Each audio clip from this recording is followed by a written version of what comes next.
Welcome back to another episode of Off the Bench, Northern Arizona Prep Sports, presented by Rice Accounting and Jackson Hewitt Tax Services and Cottonwood Parks and Recreation, right here on Verde Valley TV and KVNA 104.7 FM. I'm your host, Philip Catafamo. We've got a great show in store for you this week. Later in the program, we'll be joined by primary care and sports medicine Dr. Timothy Partridge, who will talk about injury treatment and prevention. We'll then be joined by Prescott girls basketball coach Jami Johnson, who will break down her connection to the team and plans to grow the program. But on the other side of this break, we'll be joined by Yavapai College outfielder Jacob Police, who will discuss his decision to join the Roughriders. All of that and a whole lot more coming up right here on Off the Bench. Stay with us.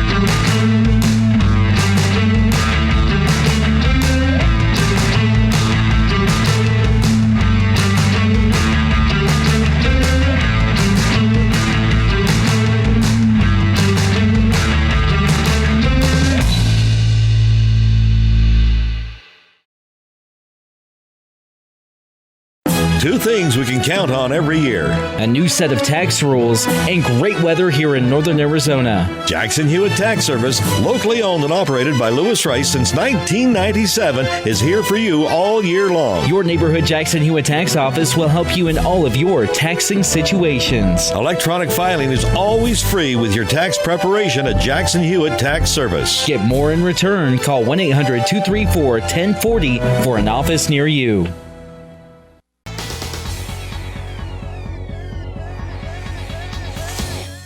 Welcome back to Off the Bench, Northern Arizona Prep Sports, presented by Rice Accounting and Jackson Hewitt Tax Services and Cottonwood Parks and Recreation. I am joined by former Prescott High School Badger and current Yavapai College outfielder Jacob Police. Jacob, welcome onto the show. Hi, thank you for having me. Well, we're happy to have you, man. Congratulations on completing your first year with the Roughriders. You were a dual sport athlete at Prescott High School. Now you're staying local in the city of Prescott, playing for the college. You got done with your first year. How did it go? It was pretty good. I learned so much. Obviously, we didn't have a fall, so we couldn't really grind it out and get like some kinks out. But we had a couple of games in our season. I felt like I grew as a person and as a player, like so much. Like looking back on that, I just feel like, I don't know, like I just got like so much better and I feel more mature because playing around older guys and stuff. It was awesome though. Yeah. Now, does the maturity have to do with the beard? Because you got a pretty solid beard for somebody who's 18. No, I've had this thing since I was like 14 or 15. Yeah, you can ask anyone, but no. Like I mentioned, Jacob, you were a two-sport athlete at Prescott High School. More focused on the baseball side. You were a three-year starter at the varsity for Prescott High School under Coach Kent Winslow. You played your junior year. You started on your sophomore year, your junior year, and you're also your senior year, which was cut short. We'll talk a little bit about that. Also, for football, you played your junior and senior year. So I'm curious, what kind of benefits did you have as a dual sport athlete? We've talked to multiple dual sport athletes before. If there are any kids who play more than two sports or are thinking about it, I mean, what are some of the benefits that you've seen?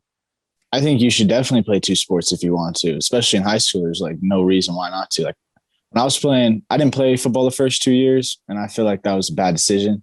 Yeah. But when I started playing, I had a lot of fun and stuff, and I was staying conditioned, getting faster and stronger, and I felt like it helped me. Like it wouldn't make like my baseball crazy, but like it made me like stay in shape, and I felt like it helped me overall, like in baseball as well as football, and it was like a great time. So.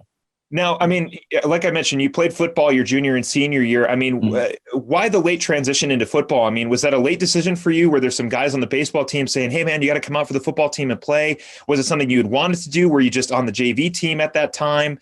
I mean, what came into that decision to do more than two sports? So I'm originally from Northern California, and when I was growing up, I was playing football. And when I came here in like sixth grade, fifth grade, I didn't play football. I played basketball and baseball. And then my dad was getting on me. Like, he was like, you need to play football. You need to play play all these sports. And I was like, I just want to focus on baseball. And then like a coach came up to me, Coach Gilpin, and gave me this. He's like, you should just come to the summer camp and see how you like it, or like the spring camp, whatever it was. Yeah. And I went out, and I had a lot of friends on the team. So And I'm pretty athletic, so I went out there and I just had some fun. I just stuck with it, and I loved it. So it was great. However that is, your baseball and your football career in some way, of course, baseball a little bit more, helping you get into the position you're at right now with Yavapai College. I mentioned a little bit your senior year for baseball was cut short. So that's, that's a good chunk of time that you didn't get a chance to show off to scouts or show off to any, any pro scouts or college scouts. Obviously you did land a spot with Yavapai College, but I'm curious, how was that recruitment process for you during that time? For me, I really didn't have many offers or looks. I just had a couple schools that were talking to me, but I really wanted to go to Yavapai College. Okay. I really liked the field. I liked everything. I knew the coaches and stuff. So I just reached out and, it happened. So I'm happy. I'm grateful to be there. Now, I mean, was that the plan? I mean, you kind of alluded to it saying that you really liked Yavapai College. Obviously, you had a lot of connections there, but there were some other schools trying to draw you away from Prescott, which isn't your original hometown, but has been your hometown for a very long time. Or I should say a town that you've been living in for a very long time. But, what led into the decision to go, you know what, I like Yavapai College. I'm going to stick with Yavapai College and to just go down that road? Well, I'd seen the people who had graduated from Yavapai and gone through and, and see where they go, unless it's like a pro, if they're going pro or they're going to a Division I or like a really good school. So I saw that and I knew how the coaches were working and stuff. So I really liked it. So I wanted to join it, be a part of that. And you do enter into a program that has so many professional athletes that have started at Yavapai College, or started at another university, and then went to Yavapai College and were able to make that transition into whatever next step of that sport that they wanted to. For the most part, it usually leads into going from junior college, into, for you, it'd be the MLB draft or trying to go play for an amateur team or an independent team. For basketball, obviously there's other routes and stuff too. But you enter into a program, a historically good baseball program, where a lot of professional athletes that came out of. Kurt Schilling spent some time with Yavapai College. Ken Giles, who's on the Mariners right now. Willie Calhoun, who hopefully we're wishing him a speedy recovery, former Dodger. I'm a Dodger fan. So Willie Calhoun, another guy who played for Yavapai College. So, I mean, I can understand the decision to want to go to the school, and you get an opportunity to stay local and play with probably a few of your old teammates. I'm only only one Prescott dude on the team. Never mind. Yeah. Maybe playing against some guys that you got to play against, one of which being Jace Taylor, who you faced against playing at Prescott. Jace was at Mingus. So a little bit of a crossover there. Yeah, he's on the team. I like Jace. Cool guy. It is a good guy. Yeah, I like Jace too. Nice. Yeah, they're adding Trey Peters will also be making his way to Yavapai College this year as well. Another former Mingus Union Marauder, as well as Justin Hansen, big left-hander from Flagstaff. Kid throws like 90 plus. He's very, very good. But Jace, Jacob, getting back to you more specifically, again, we are speaking with former Prescott High School Badger and current Yavapai College outfielder Jacob Police. What are some of the major differences? You finished out your first year with the Roughriders this year. You got a chance at college ball. I mean, what are some of the differences that you've seen in terms of on the field compared high school ball to where you're at right now with Yavapai College? For me, honestly, when we started scrimmaging and started facing people, you're used to getting like, oh, I'm up like 2-0. I'm going to look for like a fastball or something, but they'll drop in like a changeup or slide or something, or even 3-2. Like they just will mix their pitches much more effectively. And that was like the biggest thing. So you just have to be much more patient and not miss your pitch. Yeah, and I would assume a lot of guys at that level probably have a little bit more nasty stuff compared to the high school level. Guys who have a bit better curveball, bit better changeup, like you said. Instead of going with a 1-2 fastball to try to get you swinging, they'll go with that 1-2 off-speed pitch to really try to get you to swing at some out of the zone to get you out. And how interesting that's changed your mentality up at the plate. What other ways out in the field possibly? Are there any other differences that you've noticed? Maybe outside of the two? I had to make the transition from infield to outfield. And for me, it was just getting better reads off the bat and tracking and just getting behind it so my throws would be good and stuff. So that was like a big thing that we worked on like all year. And like now I feel much, much more comfortable in the outfield. I feel like track down a lot and like get behind them and get better throws and stuff. Yeah, I mean, okay, let's jump into that a little bit. You get that decision. You've been playing infield for so long. Now you have to transition to a new position. I mean, how was that transition for you? Was it a transition that you felt that you just had to embrace? Was it a transition that you were excited about? How was that flip from the infield to outfield for you? I actually didn't mind. I'd played a little bit of outfield in high school, like center field, and then in club ball I'd play some outfield. So I was fairly comfortable. It was just being like, I don't know, getting more used to, like, especially balls to the wall or like balls in the gap, and like, yeah, just like, I don't know, just getting more polished out. Well, I mean, like just, you said, yeah. just reading the ball off the bat is completely different. A lot more balls into the outfield are going to be in the air. So Yeah. as opposed to the infield, where coming contact off the bat, you're looking for either a line drive or a ground ball. Now into the outfield, you're going, okay, my first instinct, instead of looking down at a grounder, is going to be looking straight up for that fly ball, and then taking those first initial 2 steps back and trying to track the ball down. That's interesting. I honestly didn't really think too much about that transition from infield to outfield, because, on the surface, you're like, okay, it's just another position. You're just going from shortstop to left field, whatever, who cares? But in reality, there's so much that there's a completely different job that the left fielder has to do compared to the shortstop. There's different coverage. There's different, cutoff throws. You got to read the ball off the bat a little differently. Like you said, you're throwing from a longer distance as well, knowing when there's runners on. So there is a huge difference there. What is your focus in the off season? You joining any collegiate baseball teams? Yeah, I'm playing in the Northern Arizona League with the Prescott Roadrunners. Okay. Yeah. Very cool. Got to be pretty exciting getting a chance to play for a collegiate baseball team, get a few more reps before we head into the next season. Yeah, I'm getting a lot of IBs, getting a lot of PT, so I'm having fun just working and getting my reps in, Yeah, no, for sure. I interned for a collegiate baseball team before I came to this job here at Yavapai Broadcasting. Got a chance to see some of those guys who are in similar positions like you, who are just trying to get those reps, maybe get looked at by a different college, or just get those extra practice time, get those extra in-game repetitions that they might need going into next season. For some of you who are unfamiliar with what a collegiate baseball team is, basically it is, Jacob, for example, is going into his second year at Yavapai College. So if Jacob's looking at a bigger role with Yavapai College, he'll join a collegiate baseball team to get, more playing time, a different look at different coaches, maybe some adjustments depending on what the coaching staff sees out of Jacob, to just prepares him for the next level. Or for some of the guys who are graduating, it gives them an opportunity to get looked at by some scouts. And like Jacob said, he's playing for a team here locally in Prescott. So Jacob, like I said, man, the off season, where's your focus this off season? Where's an area you'd like to improve? This year I'm really trying to work on my 2-strike approach. I felt like it was good in high school, but in college they're pitching a little better, a little sharper. So I just really want to be able to like have a better approach and see off speed better, and see, like, just so I'm not chasing, cut down my strikeouts. Yeah, no, definitely. How has the college helped you with your development as a player? I mean, like you just talked about, your approach to the plate has changed. You're playing a different position. So, I mean, what has the coaching staff been able to help you focus on to try to, make sure that next year is a lot better than this year? Well, we get after our practice every day. They make sure everything's good for us and help us to develop as best as we can. And so we work a lot on like recognizing off speed and fastballs, and like we'll have a round where we have to take the off speed and only hit fastball, or hit the off speed, or like 2-strike approach where you got to cover. So we do a lot of that type of stuff, and we're really big on being a tough out and being good hitters. So yeah, very much so. Along with obviously your accomplishments out on the field, you're also a student. Jacob had a great GPA while at Prescott High School. He transitions into Yavapai College, continues to stay sharp in the classroom. He was recently named to the Spring 2021 Athletic Director's Honor Roll. First and foremost, Jacob, congratulations on achieving that and continuing your education. I want to ask, how does it feel to be recognized for a different aspect of your current time at Yavapai College?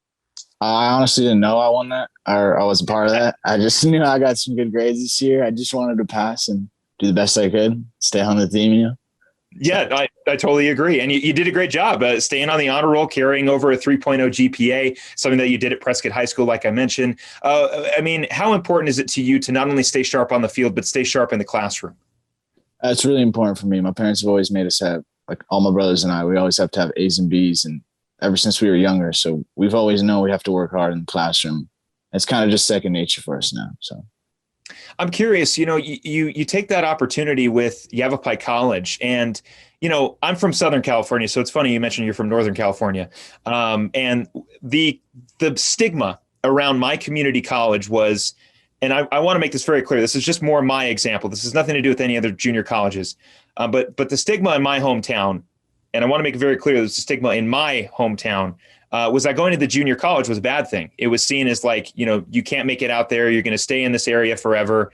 It had so many negative connotations. Now, I ended up going to that community college, had a great time, figured out what I wanted to do. It took me to GCU. Got me this job. So I want to ask you, Jacob, for some of those people who might see that JC offer as like, well, it's not Vanderbilt, or it's not, Arizona Christian. It's not these particular schools that I wanted to. But I mean, what can you say to your experience that you've gone through so far? I know you've only been there for a year. You're going into your second year, but I mean, you're going right now through that junior college experience. What kind of, if there's anybody who may have the same mentality that my hometown might have, what advice would you give them about, taking that opportunity to go to a junior college before going into a bigger university?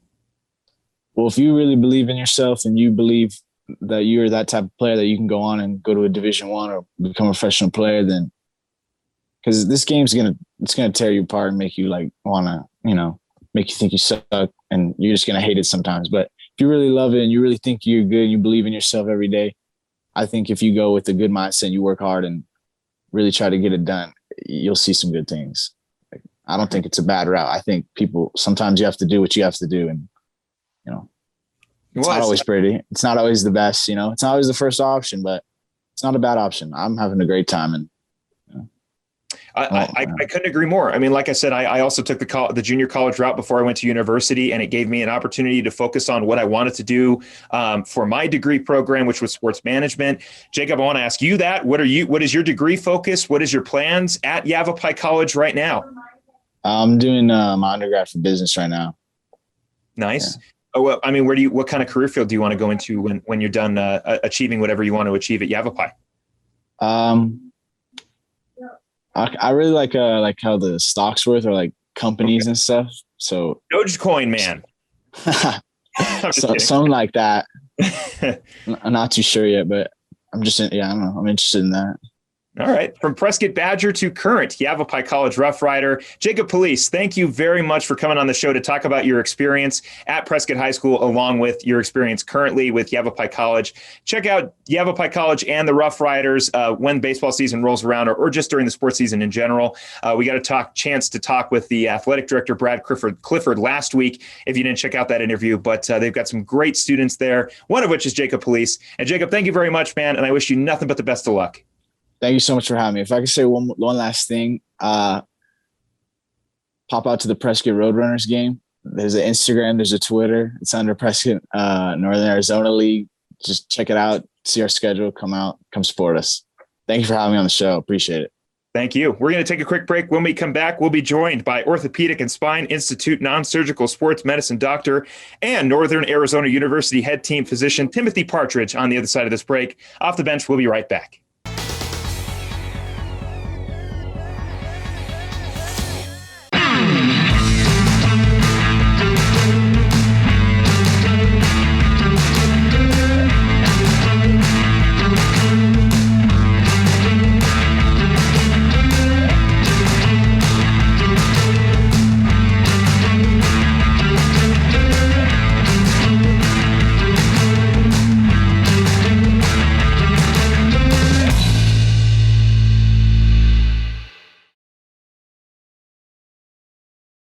Two things we can count on every year: a new set of tax rules and great weather here in Northern Arizona. Jackson Hewitt Tax Service, locally owned and operated by Lewis Rice since 1997, is here for you all year long. Your neighborhood Jackson Hewitt Tax Office will help you in all of your taxing situations. Electronic filing is always free with your tax preparation at Jackson Hewitt Tax Service. Get more in return. Call 1-800-234-1040 for an office near you.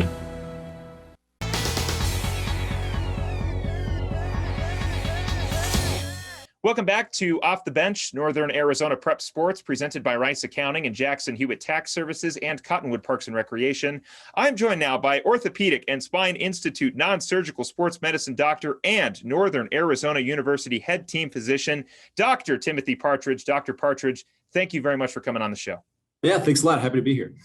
Well, as we all know, high school sports, like any athletic competition, does require some sort of medical team to make sure that nothing bad goes on, or if something does happen, we can get those players treated. You've probably noticed on the sidelines on Friday nights, if you happen to watch the Mingus Union broadcast, you'll see a team down on the field that is in charge of handling any sort of injuries that happen to the Marauders. And you'll see that in a lot of high schools. Of course, I want to talk a little bit, though, what are the differences between an athletic trainer and something that you do where you're a team physician? So athletic trainers, that's a separate profession. Essentially, athletic trainers are kind of there every day. It would be ideal if each sports team has their own athletic trainer, but generally at the high school level, you're probably going to have one or two athletic trainers for the entire school. And so they're kind of responsible for just the general health of the student athletes. So, if they get injured, the athletic trainers are usually going to be the first point of contact, trying to troubleshoot what the injury might be, how to best treat it, and maybe when to facilitate, some sort of consultation with, a physician or a provider. For me, my specialty, I'm a physician, so I went to medical school, I did training, I did subspecialty training. And so that's kind of how I got to my level of expertise. And essentially where I'm at is, working in concert with the athletic trainers. So I'm probably not going to be as present on a day-to-day basis as the athletic trainers are, but I'll be there, usually for like event coverage, like the games, or, I might occasionally come on site and do, like a clinic where I'm seeing student athletes. The current model right now is that I'm more in the clinic, in a traditional clinic at the Orthopedic and Spine Institute. And so if someone needed to be seen, they usually, will coordinate some sort of appointment to come in and see me. But there's a lot of different models, but that's just, kind of the basic difference. Would it be safe to assume that you're sort of in more of a advisory role in that instance? Well, it can be. I mean, sometimes it's advisory from the point of view of like reviewing protocols and ensuring that, we're compliant with, if a kid gets injured and he has a spine injury, how to best get them off the field and, Right. an ambulance, that sort of thing. So I might be in an advisory role in that sense. But, if a kid's injured and they need to come in and see me, it's, evaluation, treatment, diagnosis, and determining what the plan is. And, can they go back to playing right away, or do they need to have a certain amount of time out? So, the physician is usually the one, guiding that treatment plan and how to best diagnose the injury or whatever's going on. How have you seen sports medicine grow in the past decade, I guess more in terms of on the high school side? Yeah, so sports medicine from the physician standpoint is a really, my specific specialty is primary care sports medicine. So my primary specialty is in one of the primary care fields. So for me, it's family medicine, and then my subspecialty is in sports medicine. So I'm not a surgeon. And my particular specialty has been around since the early 90s, which is actually pretty young in terms of, medical specialties. Right. So, my specialty in particular has gained a lot of popularity, and it's become very, very competitive. So I think what's changed is hopefully that there's more access to physicians with my sort of expertise. Again, I'm not a surgeon, so I certainly am well versed in all of the orthopedic conditions. They tear their ACL or get a pulled hamstring, or kind of ankle sprains, run of the mill stuff like that. But also, if there's something that's not orthopedic but still is sport related, concussions are obviously a hot topic. But there's all sorts of conditions. There's breathing issues that some people deal with, exercise-induced asthma, that type of thing. So it runs the gamut of really every system of the body. And I'm not just kind of pigeonholed on being an orthopedic provider, but rather, again, utilizing my entire training with primary care as well. Obviously, there was a big pause in between the 2019 spring sports season going into the 2020 fall sports season for a lot of high schools throughout the entire country. Some opted to put their sports season. Some, like here in Northern Arizona, they continue with their sports season.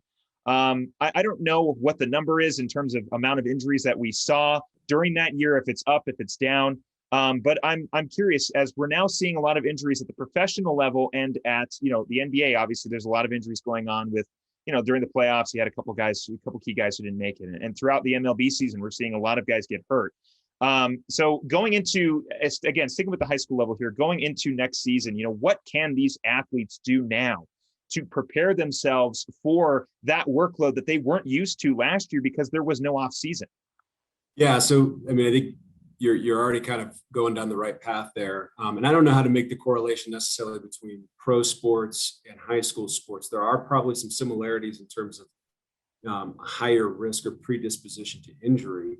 But there's obviously, professional athletes versus high school athletes, there's obviously going to be some differences there too. But on the high school level, really, I think something to keep in mind is, and this applies to any season, whether it's coming off of a pandemic or not, is are you appropriately ramping up your activity volume? So a great way to kind of think about it is if you have like a cross country run, for instance, what's their weekly mileage looking like?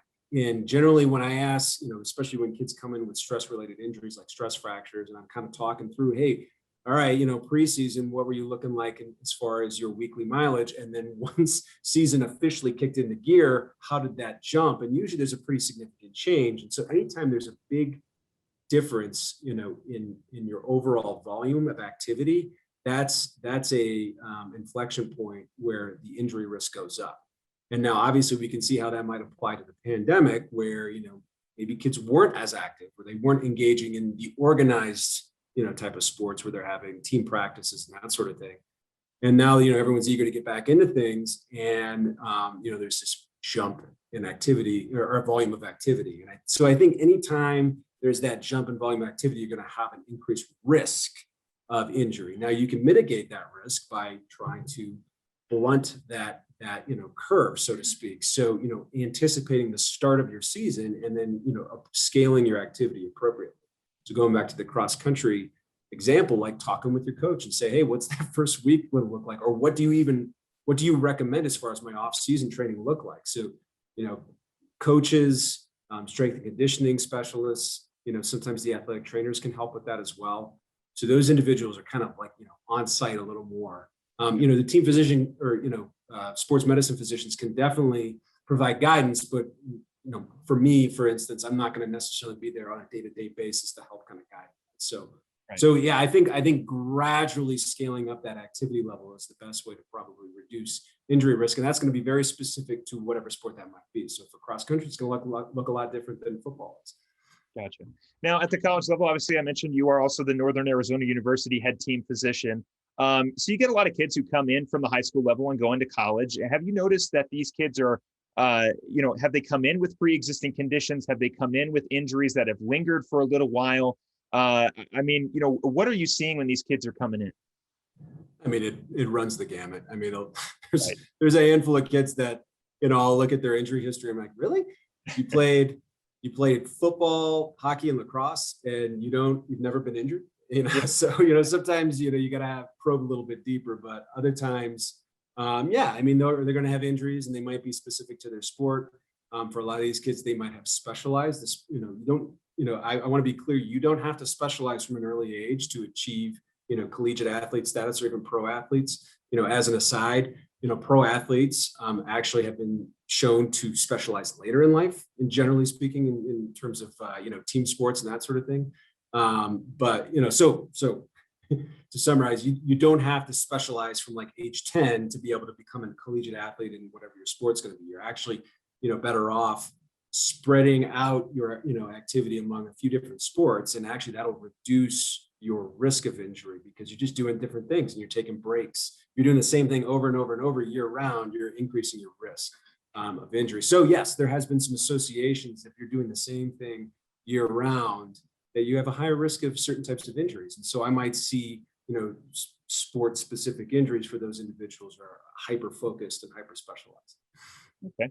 That's interesting you say that because we just spoke with a Yavapai College baseball player just now, Jacob Police, and he was just mentioned that was a dual sport athlete at Prescott High School, and he said, it was a great way to stay in shape throughout the season. I got in shape for football season. I was in shape throughout the entire year. Practice for baseball started and it stayed that way. So it makes a lot of sense that playing multiple sports would keep your body conditioned, keep you conditioned. like you said, you don't have to specialize till a little bit later. So just more advocacy for those who are curious. Play multiple sports if you can. Absolutely. Exactly. How does an injured athlete use proper eating habits to make the recovery a little bit faster? Yeah. So, I think a lot of people are looking for the edge or, the supplement or, the shortcut, but, recovering from injury and even just recovering from training so that you can get that positive adaptation, you got to kind of have the basic building blocks first.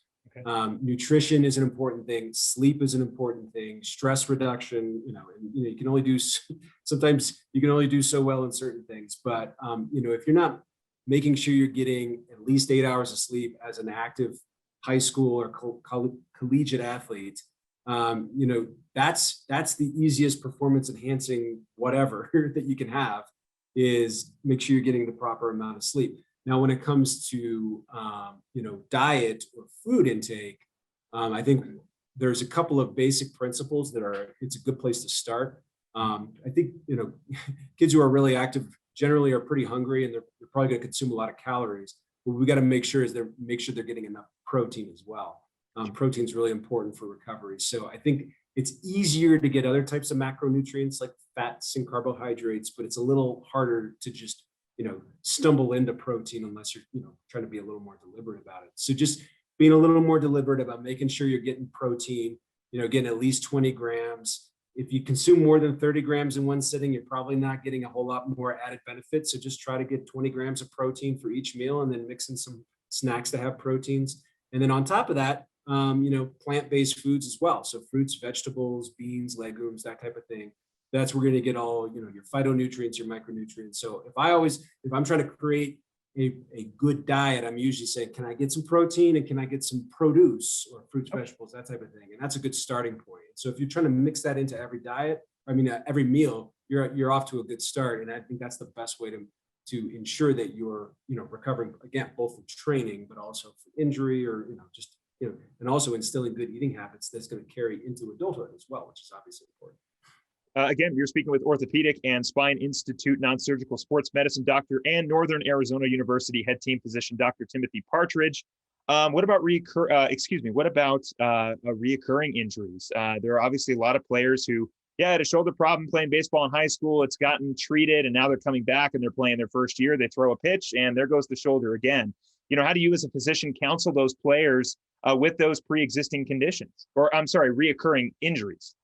Yeah, I think there's a couple of different things that we're going to start focusing on. Number one, it's, we talked briefly earlier about training volume and just what, goes into their training program. So is there something about the way they're training or the way they're, going through their season that is somehow predisposing them to injury? You also have to look at the individual. So, looking at just their shoulder mechanics, their range of motion, their strength. You use the example of, an overhead athlete, pitcher, and, it's not just the shoulder, it's other parts of the body as well. Leg strength, core strength, that's all really important, an important part of throwing a pitch. So are we just hyper focused on the injured joint or are we considering the entire body? So I think that there's training aspects that we need to consider, but there's also the individual athlete, and are we neglecting some other part of their mechanics or training that that is kind of like the weak link that we're just missing. So I usually like to take a step back. There might be certain diagnostic things we need to do, imaging, that sort of thing on the joint itself, but then we need to take a step back and say not just what the injury is, but why is the injury occurring? Gotcha. What can coaches do to help educate athletes about prevention of injuries? Well, I think coaches certainly need to be educated themselves. Every sport's going to be different, so I don't want to generalize too much here, but there's good examples. Football, for instance, them being aware of just the basics of concussion recognition and that sort of thing. So they need to be, in little league or in, developing adolescents who are pitching. You need to be aware of, okay, well, what are the recommendations in terms of pitch counts and that sort of thing. So I think whatever the coach's, sport is, they need to understand what injuries, and they usually are, what injuries are, tend to be more prevalent, and what are, maybe what's the most recent recommendations in terms of how to either recognize or prevent them. And so I think the coaches need to be advocates for the athletes and not, get too wrapped up in the success, but rather have the kids' health front and center. Obviously, everyone wants to be successful. Everyone wants to be good at what they're doing, but can't do it especially at a developing athlete at the expense of their health. So I think first and foremost, I would encourage coaches just to be informed. But as far as what they can do, I think emphasizing proper training regimens, again, getting them that preseason type of workout so that they're not getting into season and it's the shock to the system. That they're kind of gradually increasing their level of activity, just communicating with their athletes in that sense. Any any mistakes you've seen in terms of treatment at the high school level with team physicians, or I should say athletic trainers, any kind of way they treat things you're kind of like, maybe not the way to handle that? No, I mean, I don't think there's a lot that comes to mind. I think there are certainly things that we don't want to sit on too long, so there's a pretty typical, like if it's an acute injury, there's a pretty typical process in terms of you get injured, there's maybe some swelling, inflammation, and then, there's certain things that'll happen in the body, and then that process kind of resolves. And if, they're not getting significantly better within a short period of time, like within a week or so, if there's some of these symptoms that are lingering, those need to be investigated a bit more. So I think it's just trying not to sit on things too long, trying not to, assume it's mild, even if the symptoms are a bit mild. If something's lingering, it probably needs to, be investigated a bit further. But as far as management, no, I mean, I think the athletic trainers I've worked with in my career, they've been excellent. And I think that, athletic trainers generally have a pretty good intuition as to what's going on. They're pretty well trained. Are we seeing more school districts move away from your quote unquote traditional physical education classes? Yeah. So, and I think this is happening at the earlier grade levels, unfortunately. I'm blessed to be married to an early elementary school teacher. And, we've had a lot of really good conversations about this topic. And I think that, unfortunately, there's some, I don't want to get into, like the public school system or anything like that, but there's certain things where, hey, we're incentivized to maybe focus on test scores and that sort of thing. And I think, it's something like physical education is kind of envisioned, or even just recess is envisioned as this, like, oh, that's expendable, if we can bolster test scores, or if we can focus a little more on this in classroom academic, priority.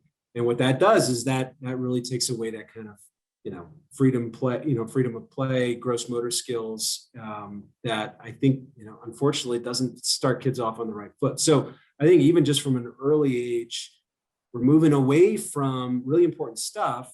Again, recess, physical education, that I think that, sacrificing that, so to speak, is maybe not setting up the most physically literate kids down the line. Yeah. And, obviously some of the kids are going to engage in sports and kind of get that through a different avenue, but there's a lot of them that, sports maybe aren't their thing. And that's an important thing that they're kind of sacrificing. So yeah, absolutely. Obviously there's that social aspect too, to a physical education class and on recess in general. I'm a huge proponent for extracurricular activities, also for participating in youth sports in any way you can, but there's obviously that social aspect too that a lot of kids might be missing if their school districts decide to get rid of that program or maybe phase it out in a certain way. I've got one last question for you, Dr. Partridge, which is this. Northern Arizona University, obviously you are the head team physician. They have a team of people there. Will we see that make its way to the high school level? Do you think more high schools will adopt a full medical staff, if their funding can allow it, much to what we're seeing with NAU? Yeah, and so, yeah, I just started in this role, about a month ago. So obviously I'm taking the torch from Dr. George Hershey, and, he's been around. I'm sure that's a familiar name to a lot of people. So lots of respect from where we're coming from. I think you nailed it on the head with the funding part. I think that's going to be the rate limiting step. If funding's not there, I don't think that model's very realistic. I've worked anywhere from the pro level all the way down to, kind of D3 or NAIA colleges. And the difference is just what is their athletic department able to accommodate. So, at the high school level, obviously there's high schools that, probably have budgets that are similar to some small colleges, and, they could probably put together, a pretty robust athletic training staff. Generally at the high school level, there's all different models for the relationship between the physician and the school. Sometimes it's on a volunteer basis. Sometimes there's some sort of contract. So, I don't want to, there's all different versions of that. But it's probably not going to be a situation where you're going to be like the team doc, where you're spending a significant amount of time just with that school, because that's just going to be just one aspect of what the team physician does. So I think that the budget is probably part of it, but honestly, I would just love to see the athletic trainers in every school, because that's not the case, especially in some of the rural settings. I've been places where we just don't even have athletic trainers in the schools, and so I might be seeing a kid and trying to make a treatment plan, and there's no one to really like hand off the treatment plan to and oversee what's going on. So it'd be great to have kind of a team doc assigned to every school, and that would be the best case scenario. But I think just having athletic trainers in every school is probably something that we're not hitting that benchmark quite yet. So could we have all these? Would it be great to have all these resources at every school? Absolutely. Obviously, that's not necessarily realistic. My first step would be, let's get athletic trainers in every school. Again, Orthopedic and Spine Institute non-surgical sports medicine doctor and NAU head team physician, Dr. Timothy Partridge. Thank you very much for coming on the show. Yeah, thanks a lot. I had a lot of fun. Good. I'm glad you had fun. We're going to take a quick break. When we come back, we'll be joined by new Prescott High School girls basketball coach Jami Johnson. Stay with us here on Off the Bench. We'll be right back.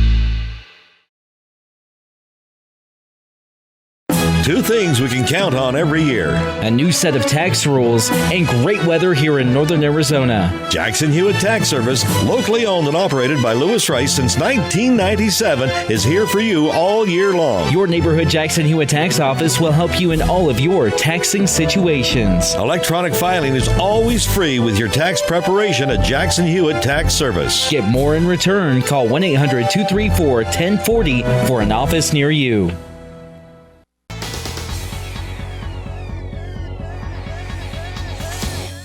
Welcome back to Off the Bench, Northern Arizona Prep Sports, presented by Rice Accounting and Jackson Hewitt Tax Services and Cottonwood Parks and Recreation. I am joined now by new Prescott High School girls basketball coach Jami Johnson. Coach Johnson, welcome to the show. Thank you. Thank you for having me. Now, for those of you who are unfamiliar with Coach Johnson, she graduated from Bradshaw Mountain High School in 1996, where she played alongside the coach that she is replacing, Bobby Yoder. Coach Yoder is still with Prescott High School, and to make that very clear, she is focusing her attention more on the badminton team, which has allowed Coach Johnson to take over the job at Prescott High School with the girls basketball team, which we will talk about here in a little bit. But as I mentioned, Coach Johnson, a former Bradshaw Mountain Bear, much like Coach Yoder, you were a 4-year starter, received all conference awards, also was the first girl in Bradshaw Mountain history to score 1,000 career points for the program, which is incredible. What started that passion and love for basketball? Well, I remember being a third grader and going out to recess and playing bump out with the boys and beating all the boys. So I think that's what got me going with the basketball. So I've loved the game from a young age. That's pretty interesting. Now you're going out there beating all the boys, and that's kind of led you into this career field. You come in with a lot of experience. You had previous 10 years of experience coaching in New Mexico and in Arizona. Your first official varsity head coaching job came in 2002 with Mayer High School. Took over that program and absolutely turned them around. You were also named the 2A North Coach of the Year during that time. What did those early years of coaching, whether it is as an assistant or even in that first year of helming a program, what did that first early years of coaching teach you? Well, it taught me some patience that I was needing at that young age, and I'm still learning those kind of things today. But it was a really good experience at that young age. But I feel like now, after a long time, 20 years, that I'm more prepared now, and I'm more mature, and I'm ready to handle a lot more than I was at that age. What sparked that interest for coaching? Clearly you finished your education at Western Governors University, and then you kind of jump into a couple coaching positions. Obviously, in 1996, 2002, not too much of a separation there from graduating high school and then taking over your first varsity program. I mean, what sparked that interest in coaching? Well, I was at the point where I had started a family and I couldn't play anymore, and I really missed the game, and I loved the game. And I got back into my schooling to go back into teaching. And I needed to get back into coaching. I needed to get back into the game and pass down what I had learned from the game on to the next generation.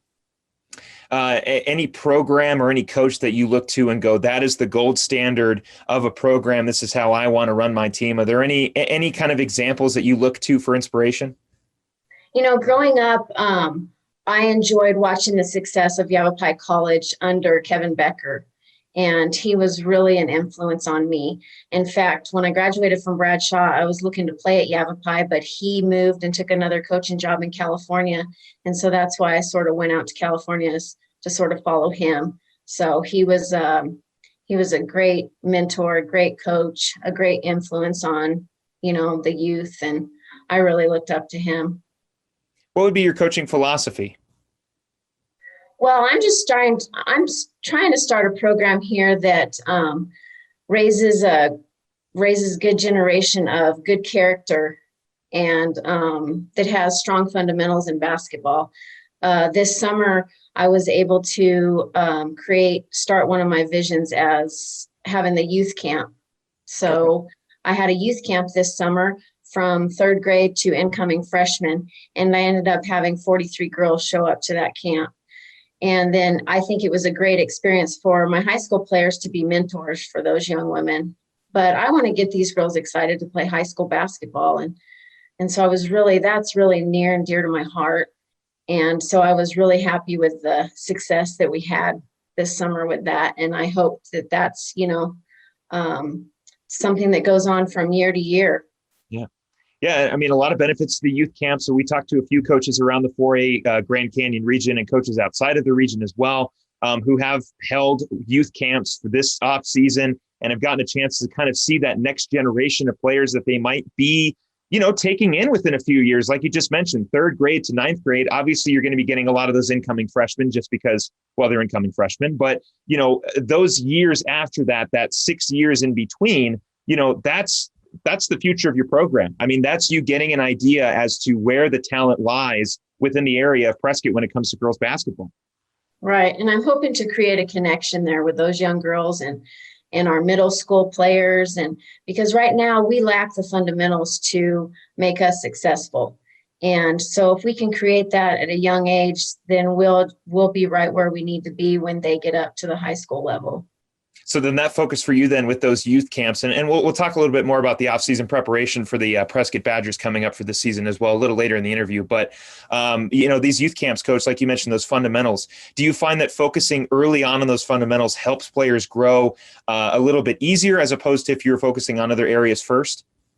Oh, for sure. It's all the foundation of the game.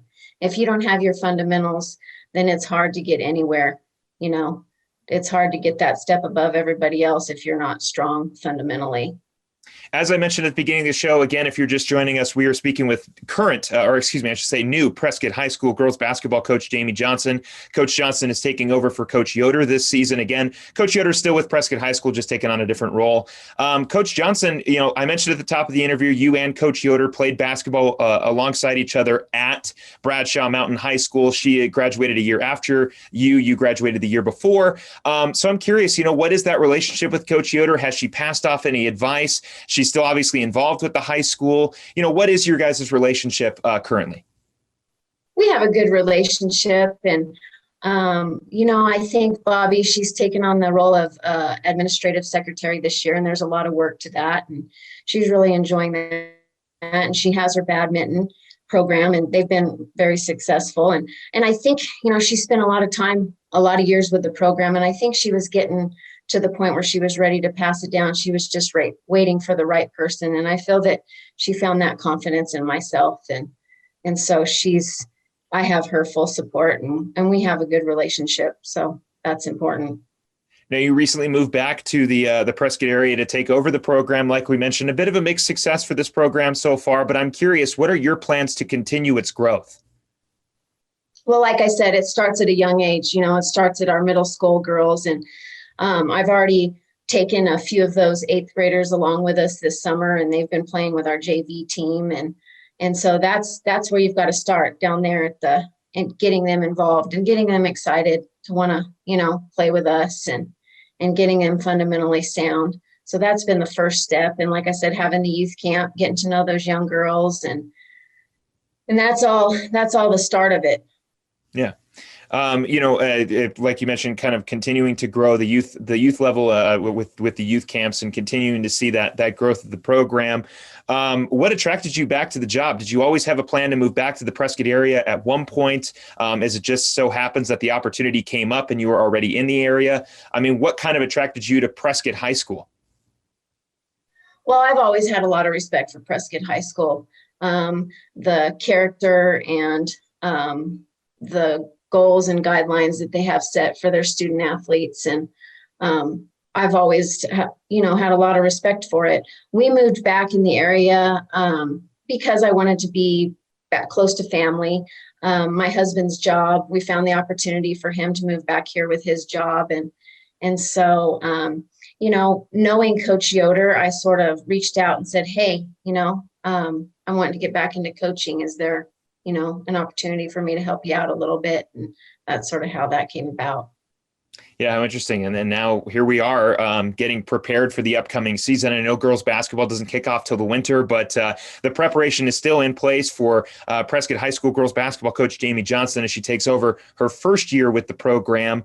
Coach, let's jump into the off season here. We talked a little bit about the youth camps. Has the team participated in any summer workouts, any summer tournaments? How has the off season looked so far for the Badgers? We've been really busy this month of June. We've been going every day. We went every day in the morning for a couple hours. And then on Mondays, varsity's been going down and playing in the Thunderbird League. And on Wednesdays, JV, I've been taking JV down and playing in that Thunderbird League also. And then we went to Tucson to the Old Pueblo tournament, and we went to the Bradshaw tournament. So we've been hard at it. We've been working hard. So, what have those early tournaments shown you about the team so far, Coach? Well, I'm really excited about the future. Like I said, I've taken a bunch of the freshmen and that younger group to play JV, and with them, a lot of them played ball, maybe 6th, 7th grade, and then COVID hit, so They haven't played, and then now they're stepping into playing JV basketball against maybe some 5, 6A schools, and they've really, rose to the challenge. And everyone's having to learn a new game, because as a new coach, you're going to have new things, and I'm changing a little bit with our style of basketball. And so, but everybody's been working hard, and everybody's tried to start implementing that, and they're doing a really good job of it. I've been fortunate to where I was an assistant last year, so I know the older girls. I've got a bunch of seniors this year.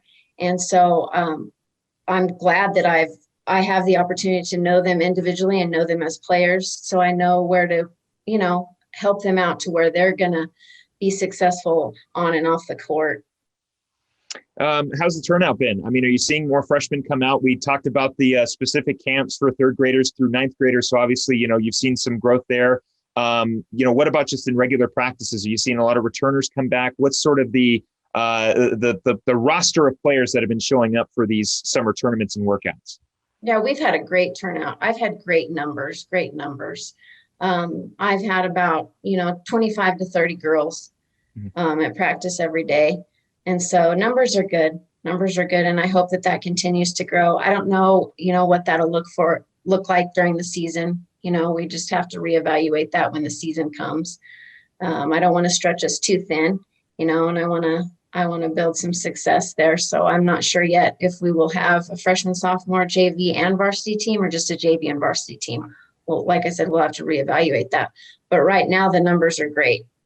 So that's good. What has the specific focus been this offseason? Are you just getting out there and getting a feel for your team, or are you implementing any different offensive strategies? Again, we don't need to get too specific, but what has been the focus for the offseason? Focus is getting everybody a ball in their hand. Like I said, fundamentals, just working on our ball handling, working on our shooting. And yes, I am creating a whole new offense, whole new defense. Everything's new. So we're just trying to get a foundation set for all of that before we get into the season. And the landscape for girls basketball is so competitive. Of course, we can look over into the northern part of the state and look at Flagstaff and Coconino with Coach Johnson and Coach Schrader, respectively, on both sides there for Flagstaff and Coconino. Of course, the Prescott basketball team is starting to make their comeback a little bit. Bradshaw Mountain as well. Mingus Union, a pretty solid team inside of the region too. You come into a pretty heavy class of some solid programs within the 4A region regarding girls basketball. What can you say to the competition that lies in front of you? Oh, it's definitely a challenge. We have one of the toughest regions around, and different kinds of play too. Flagstaff and Coconino like to run the ball and get down the floor. And then you've got your different style of play from Bradshaw and Mingus. Mingus has some tough girls underneath the basket. Bradshaw's got some amazing shooters, so we go from one extreme to the next. And so it's a tough region. So, but it's going to be a lot of fun, right, Coach? Oh yeah. We're going to have a lot of fun. I'm excited. I'm really excited. Now, I am curious. Like I mentioned, you're a former Bradshaw Bear. Obviously, the Bears are in the region. You're going to get an opportunity to go back to the high school that you played at, that you set some records at, that you had a lot of success at, except this time it's going to say Prescott High School across your chest instead of that usual BMHS. Right. So, it's got to be a little weird, right? A little bit. Yeah, it's a little strange. It's a little strange, but you know what? It's all about these girls. Yeah. And so, I'm here for these girls and the legacy that they're leaving. So I'm excited to put my little spot in there, but it's all about them and creating what they're gonna leave behind. Again, we're speaking with Prescott High School girls basketball coach Jami Johnson. Coach Johnson enters her first year with the program this year when we get to basketball season in the winter. Coach, what's the rest of the plan for the off season? What's coming up for the team? Any other youth camps coming up? Will there be any more tournaments coming up? Any other practices? Again, I know we're still a little ways away from the start of the season, but what do you have in store for this team before we do get started? Yeah, like I said, we've had such a busy month. We've been going really hard this month of June, and last Saturday was our last game. So we're going to take a couple weeks off. We're going to come back about the 12th of July, and we're going to, work a couple days a week. And then we've got some scrimmages that we're going to do at the end of the month, and just, keep moving forward. I plan on maybe getting them together in October and doing some things in October that we'll keep as a secret, but okay. we're working hard to get prepared. So we've got a plan, and these girls, they're getting bought in. So they're working hard and they're preparing to do what they need to get done. I like the cloud of mystery, Coach. I'm excited to see what you've got planned for the team coming up here in the future. Again, we're speaking with Prescott High School girls basketball coach Jami Johnson. Coach, your position at Prescott High School is online class coordinator. Just more of a curiosity question for me. What does that specific job title do? I know we saw a heavy reliance on online schooling last year because of the pandemic, but I'm just out of curiosity. What does your day-to-day job look like as the online class coordinator? I actually just took a new position. I actually just took over as one of the new English teachers. Oh, okay.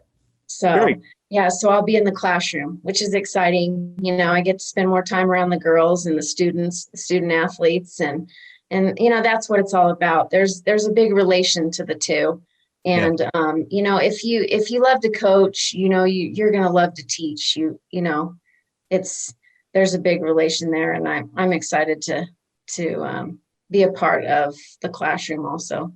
Has that been a point of emphasis for you when you've taken over a basketball position to try to be a teacher/coach? Have you always had that opportunity? I haven't always had the opportunity, but I have the opportunity now, and I really think that's important because, as a coach, you're an example to these girls. And the first thing is they're student athletes. So what they get done in the classroom is most important. And so for me, as a role as a teacher, along with a coach, is setting the precedent for them. And so I'm really excited about the opportunity that I get to teach this year. Well, I've got one last question for you, Coach, and it's plain and simple. When a player goes through your program, what can they expect? They're going to expect me to expect the best out of them. I want them to work hard. It's not all about winning and losing, but it's about getting better every day. And that's been my motto this summer, is every day is a chance to get better. And I just want those girls to know the kind of work they need to put in to become better student athletes, just getting better every day, and that's what it is. And that's our goal this year. It's not about the win and loss record. It's about utilizing all the talent that we have and getting better every day. Well, we are excited to see that talent on display for new Prescott High School girls basketball coach Jami Johnson. Again, the girls basketball season won't kick off until the winter sports season, but I guess we're just going to have to wait in excitement to see what Coach Johnson has in store for the Badgers and the rest of the 4A Grand Canyon region. Coach Johnson, thank you very much for coming on the show. Best of luck with your summer workouts, and I cannot wait to see you on the sidelines this year. Thank you. Thank you so much for having me. That's going to do it for this episode of Off the Bench. I'd like to thank again Coach Johnson for coming on the show. Of course, Yavapai College outfielder Jacob Police and Dr. Timothy Partridge for taking time to come on to the program. For everybody here at Yavapai Broadcasting, I'm Philip Katafamo, wishing you a great rest of your week. We'll be back next week with more Off the Bench right here on Verde Valley TV and KVNA 104.7 FM.